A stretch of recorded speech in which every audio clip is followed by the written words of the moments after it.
My parents forced me to quit college to support my sister, so I returned years later, successful, and made them realize what they destroyed. I'm a 21-year-old guy, and college was supposed to be my ticket to freedom. I remember the first morning I packed my bag, practically bouncing with excitement, thinking about the lectures, late-night study sessions, and the life I was about to build for myself. My parents had always drilled into me that education was everything. Good grades meant respect, scholarships meant validation, and a degree meant a future. On paper, they seemed supportive. They gave me the allowance I needed, asked about my classes, and even celebrated when I got that first scholarship letter. But underneath it all, there was a tension I couldn't quite name, like the quiet hum of a storm brewing far off in the distance. Then there's Lily, my younger sister. She's different, effortless, charming, everything I wasn't. She could walk into a room and immediately become the center of attention, smiling, joking, and somehow making everyone, especially Mom and Dad, hang on her every word. And it didn't matter if it was something small, a slightly better grade on a test, a cute outfit, a compliment from a neighbor. She got applause and pride, while I got lectures, reminders, or comparisons. Why can't you be more like your sister? I heard it so often I could probably recite it in my sleep. At first, I brushed it off as normal sibling rivalry. Everyone said Lily was special, and I told myself that my path would shine in its own time. I remember my dorm room that first night, the faint smell of new books, the slightly musty carpet, the hum of the ceiling fan as I unpacked my things. I felt alive in a way I hadn't before. The freedom, the independence, the chance to chase my own goals, engineering, coding, scholarships, internships. It was intoxicating. I even imagined the day I'd walk across the stage with my degree, finally earning the respect I felt I'd always been denied. My heart raced with dreams of late-night study marathons, coffee-fueled coding sessions, and the promise of proving myself, not just to my parents, but to me. But looking back now, I can see the first cracks forming. Every phone call home, every conversation, carried a subtle tension. Questions about Lily, reminders that family comes first, little nudges that my path wasn't the only one that mattered. And though I didn't know it yet, that tension was the first whisper of a storm that would completely upend my life. I went to bed that night buzzing with hope, but somewhere deep down I felt the first stirrings of betrayal waiting to take root. The first real crack came just a few weeks into the semester. I got a call from Mom one evening, her voice all sweetness and warmth, but with that underlying edge I'd learned to recognize. "Lily's struggling with her classes," she said, almost like she was confessing a terrible secret. "She really needs your help, and we think you should take a break from college for a bit, just until she gets back on track." I froze mid-bite of the instant noodles I'd been too tired to cook properly. My first instinct was to argue, to insist that I had deadlines, labs, and professors counting on me. But then came the guilt, heavy and suffocating, sinking into my chest like an anchor. They framed it as family responsibility, and I wanted to be the good son, the helpful brother. The next day, I tried to juggle both worlds, my classes and tutoring Lily.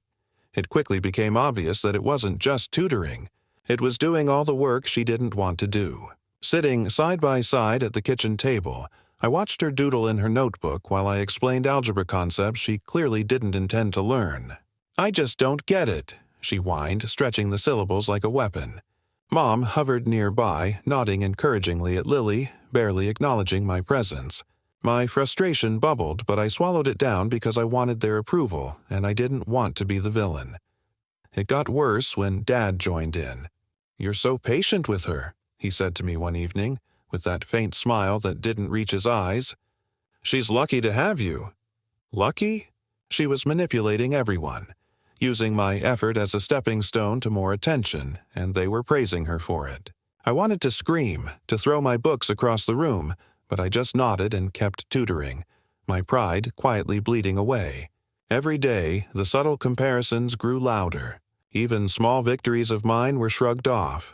A good grade I earned, a compliment from a professor. Nothing. Lily smiled, Mom clapped, Dad nodded.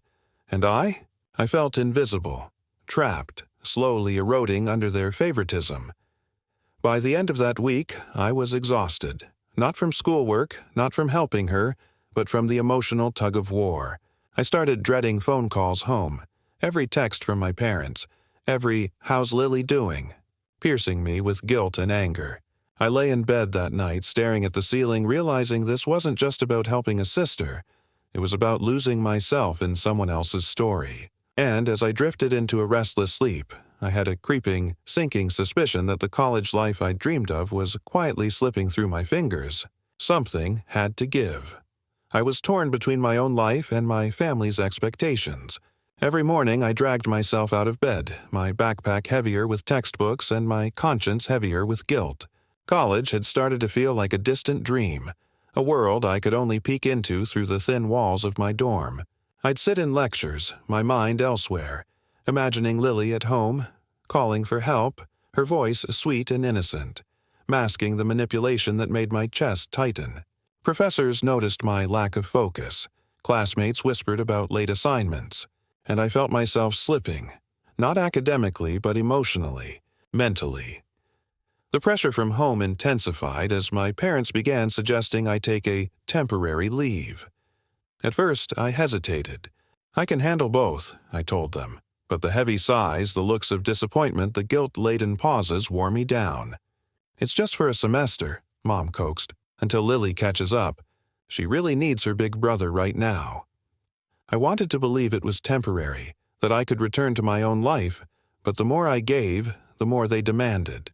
My evenings became an endless cycle, tutoring Lily, helping with homework she barely attempted, and fielding complaints about how I wasn't doing enough. Then came the small manipulations that cut deeper than any lecture. One night, Lily flopped dramatically onto the couch and said, "I can't do this without you. You're the only one who understands me." Mom nodded, her eyes misty with feigned emotion. "Your brother is so patient," she whispered. I wanted to tell them I had my own responsibilities, my own life, but my words got stuck, tangled in a mix of guilt and frustration. Each of their smiles, each tiny praise for her, felt like a dagger twisting inside me. The worst part was watching my friends post about internships, study groups, and achievements I'd barely touch. Their social media feeds were a mirror of the life I was supposed to have. The independence, the late-night pizza with classmates, the feeling of building something for myself. Instead, I was trapped in a house that felt like a cage, tutoring a sister who was thriving on my sacrifices, while my parents cheered her on and ignored my own fading spark. By the time Friday night rolled around, I was exhausted in a way that no sleep could fix. The house was quiet, Lily had retreated to her room, and I sat alone in the kitchen staring at my untouched assignments. The sense of dread had started to solidify into something heavier, something that whispered, almost menacingly, that my dreams might never be mine. And as I closed my notebook and stared at the dim light above, I realized that the life I'd fought so hard to create was slipping further out of reach, and I wasn't sure if I'd ever get it back. I finally quit college. It wasn't a sudden decision. It was the culmination of weeks of subtle manipulation, guilt trips, and the constant tug-of-war between my ambitions and what my parents called family responsibility. I remember sitting on my dorm bed, staring at my laptop, thinking about the semester I'd never finish. My scholarship emails felt like cruel reminders, and every unopened assignment was a tiny testament to what I was sacrificing. I felt a heavy knot in my chest, a mix of shame, anger, and despair. "I'm doing this for Lily," I whispered to myself, trying to justify the choice, even though every fiber of me screamed that I was losing a piece of myself. Back at home, the applause was immediate. "We knew you'd do the right thing," Mom said, smiling warmly as if my entire world-shattering sacrifice was a noble victory.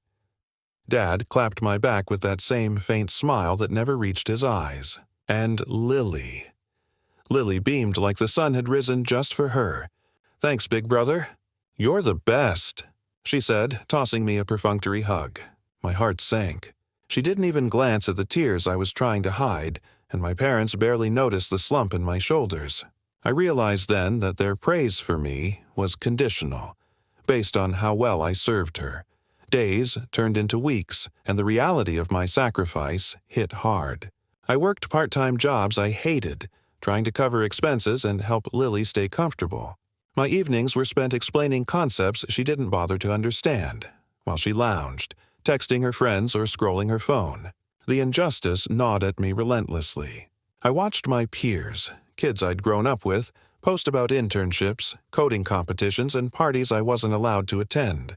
Their lives were moving forward, while mine was on pause, dictated by a family who seemed blind to my own aspirations. Then, the first shocking reveal hit me.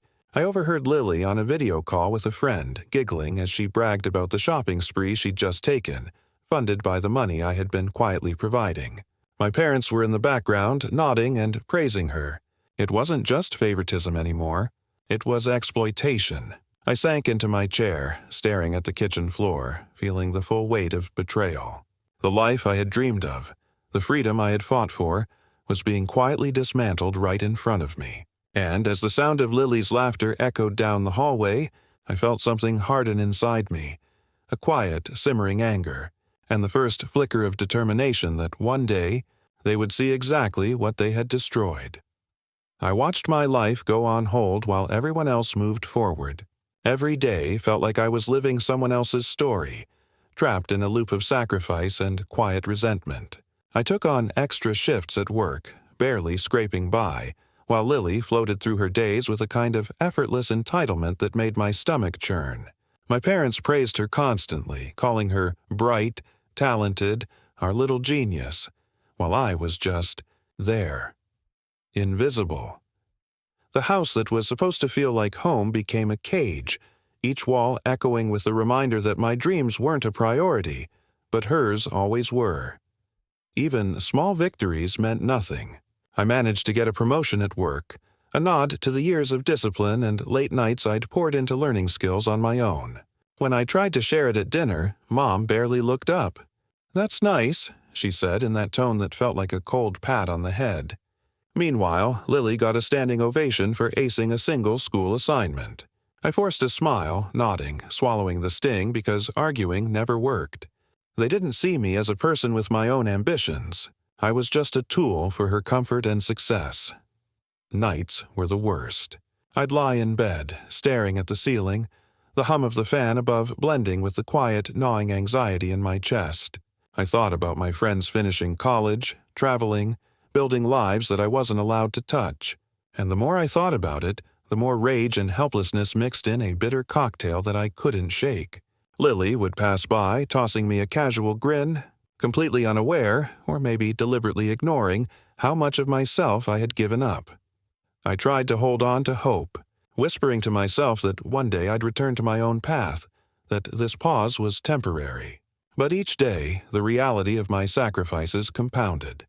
The creeping sense that perhaps my life was being quietly stolen, one favor at a time. My anger simmered quietly under the surface, feeding a silent determination I barely acknowledged. And as I poured another cup of instant coffee, staring out at the dim streetlights through the kitchen window, I felt the first pangs of a dangerous thought. Maybe one day, I'd show them exactly what they'd lost. It started with a chance encounter that changed everything. I was at my part-time job, exhausted and barely keeping my eyes open, when a customer, a middle-aged man with kind eyes, noticed my frustration. "You're talented," he said casually. "I can tell. But you're wasting it here." I laughed it off at first, thinking he didn't know the half of it, but something about the way he spoke, the confidence in his voice, lit a spark I hadn't felt in years. That night I couldn't sleep. For the first time in months, I felt the faint pulse of possibility. Maybe I didn't have to stay trapped in this life forever. Over the next few weeks, I secretly began teaching myself new skills online, networking quietly, and saving every spare penny. I started seeing a pattern.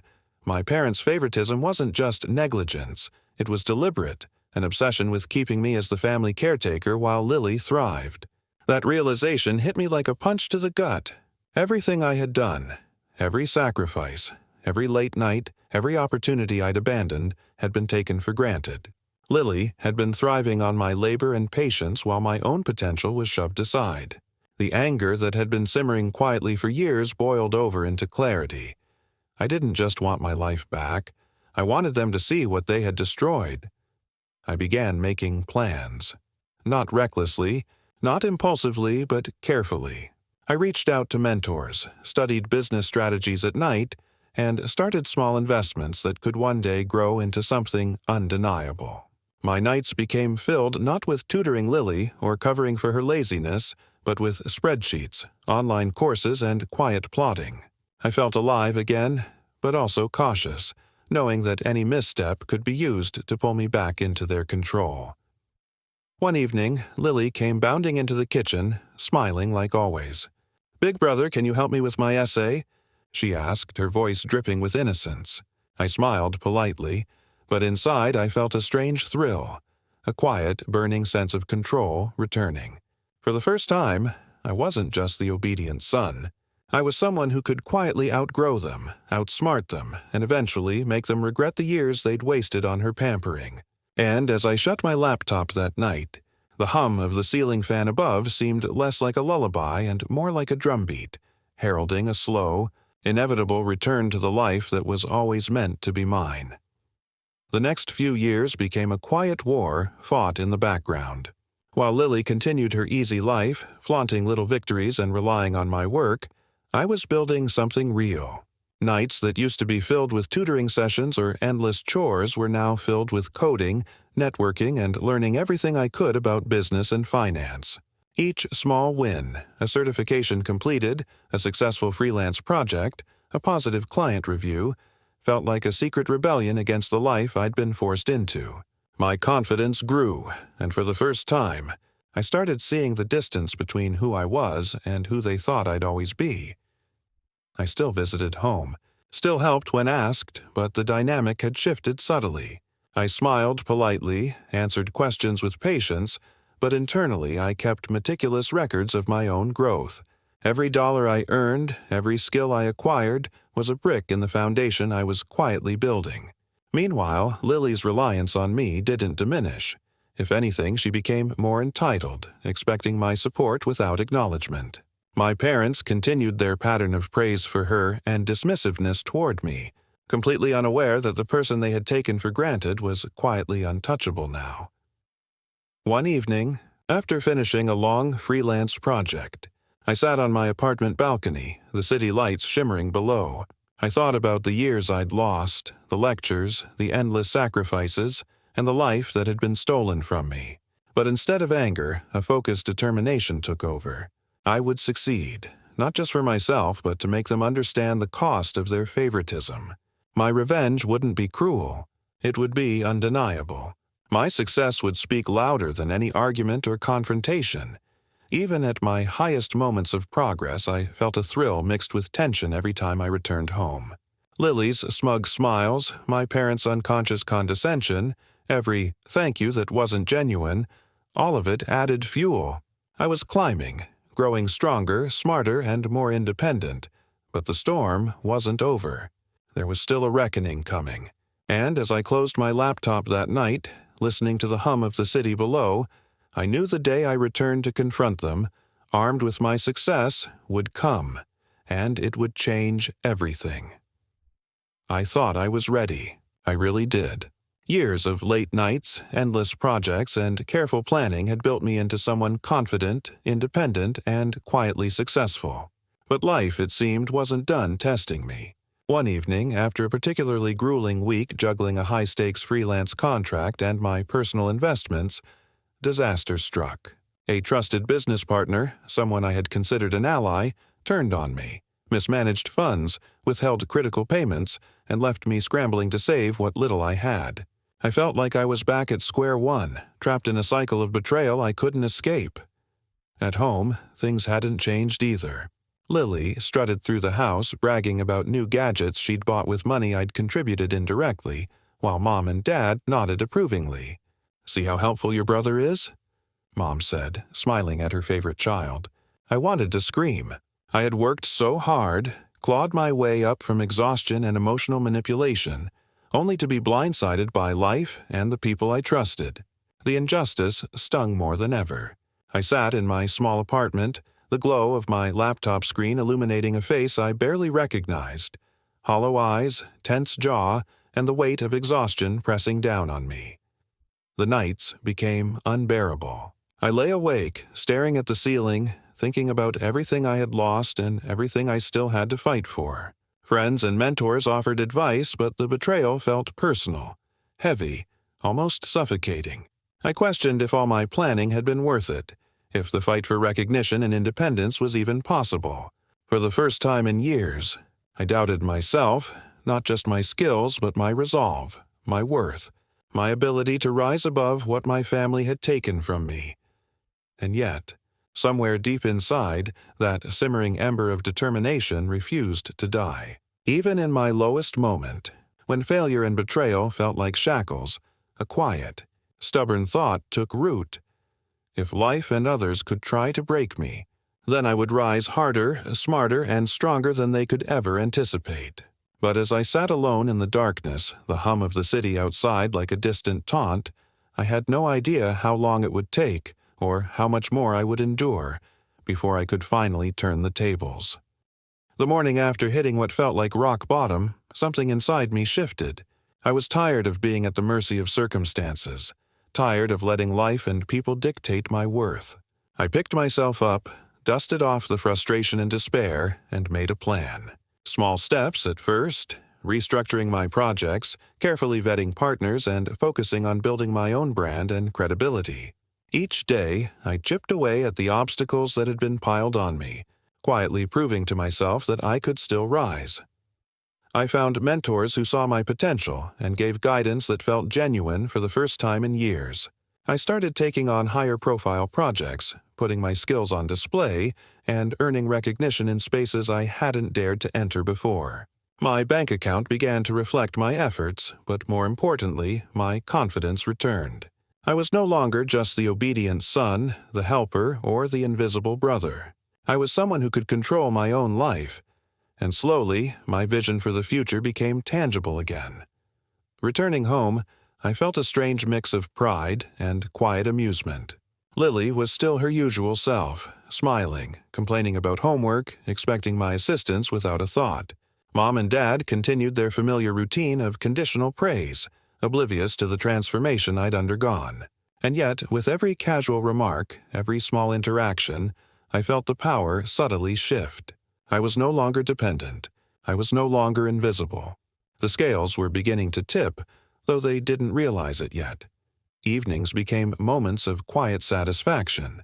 I would sit by my apartment window, city lights sparkling below, and reflect on the journey, the betrayal, the exhaustion, the moments I had wanted to give up. Every small victory, every skill learned, every opportunity seized was a step toward the inevitable reckoning.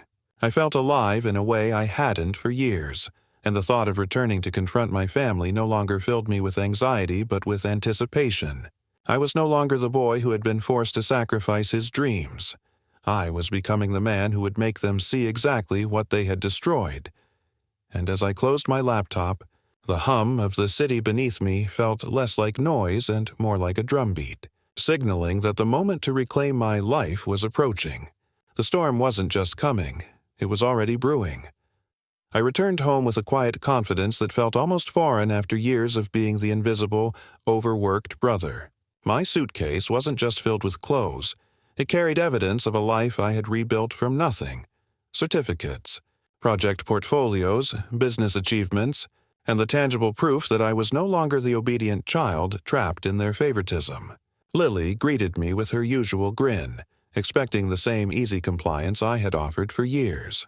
Instead, I smiled politely, letting the pause stretch long enough for tension to settle in the room. "Big brother," Lily chirped, holding up her phone like a trophy. "I thought you'd be busy with school. Or are you finally back for me?" I felt a flicker of amusement. "I'm back," I said calmly, letting my words hang with an edge she didn't expect. Mom and Dad exchanged glances, slightly unnerved. The house felt smaller somehow, the walls pressing in as if they were finally noticing the change in me. "I wanted to show you something," I continued, opening my portfolio and sliding a few documents across the table. Licenses, awards, project contracts. They all spoke louder than any argument I could have made. The shock on their faces was immediate. Mom's lips parted, her hands hovering midair as if unsure how to respond. Dad's faint smile faltered, replaced by a tense pause. Lily froze, eyes wide, and for the first time I saw uncertainty flicker in her usual smug expression. "You did all this?" Mom whispered, disbelief lacing her voice. I nodded slowly. "All of it, on my own. While I was supporting someone else, while my potential was being ignored, I built this." Silence followed, heavy and electric. I didn't raise my voice. I didn't shout. I let the evidence speak. Each certificate, each contract, each proof of achievement carried the weight of years of sacrifice, manipulation, and unacknowledged work. I watched as the reality sank in. Finally, for the first time, they saw what they had destroyed by forcing me to quit college, by putting Lily on a pedestal while I faded into the background. And as the room held its breath, I realized that the power dynamic had shifted entirely. I wasn't seeking revenge in words. My life, my success, my determination had already delivered it. And just when it seemed the tension might crack into confrontation, Lily broke the silence. "Wait, so you were the one? All this time?" Her voice was quieter now, unsure, a reflection of the shock that rippled through the room. The silence after that moment was deafening. Mom sank into a chair, her hands clasped tightly, and Dad rubbed his temples as if trying to process the reality of what I had built. Lily sat frozen, the smugness completely evaporated from her face, replaced with a mixture of guilt and awe. I could see the realization settling in slowly. My sacrifices had been invisible, my potential stifled, and yet here I was, stronger, successful, and untouchable. For the first time in years, I felt a sense of calm, not from revenge but from the quiet satisfaction of being seen. I walked them through my journey, not as a lecture but as a story. "I left college," I said softly, "because you asked me to support Lily. I did everything you wanted, but you never saw me. You only saw her. And now you can see what that cost me. Not just financially, but emotionally, in every part of my life." I watched Mom's eyes glisten, and I noticed Dad's jaw tighten. Lily finally whispered almost to herself, "I didn't know. I never realized." The room was heavy with emotion, a mixture of regret, shock, and understanding that words alone couldn't fully express. For me, it wasn't about shaming them or making them feel small. It was about reclaiming my narrative, showing that my worth wasn't determined by how others treated me, and proving that I could rise despite years of manipulation. And as I stood there, I realized something profound. Empowerment isn't about revenge. It's about living so fully and authentically that those who doubted you can't ignore it. Lily stared at me, and I saw her struggle with the envy and guilt that had never touched her before. By the end of the evening, the tension softened into something quieter, almost contemplative.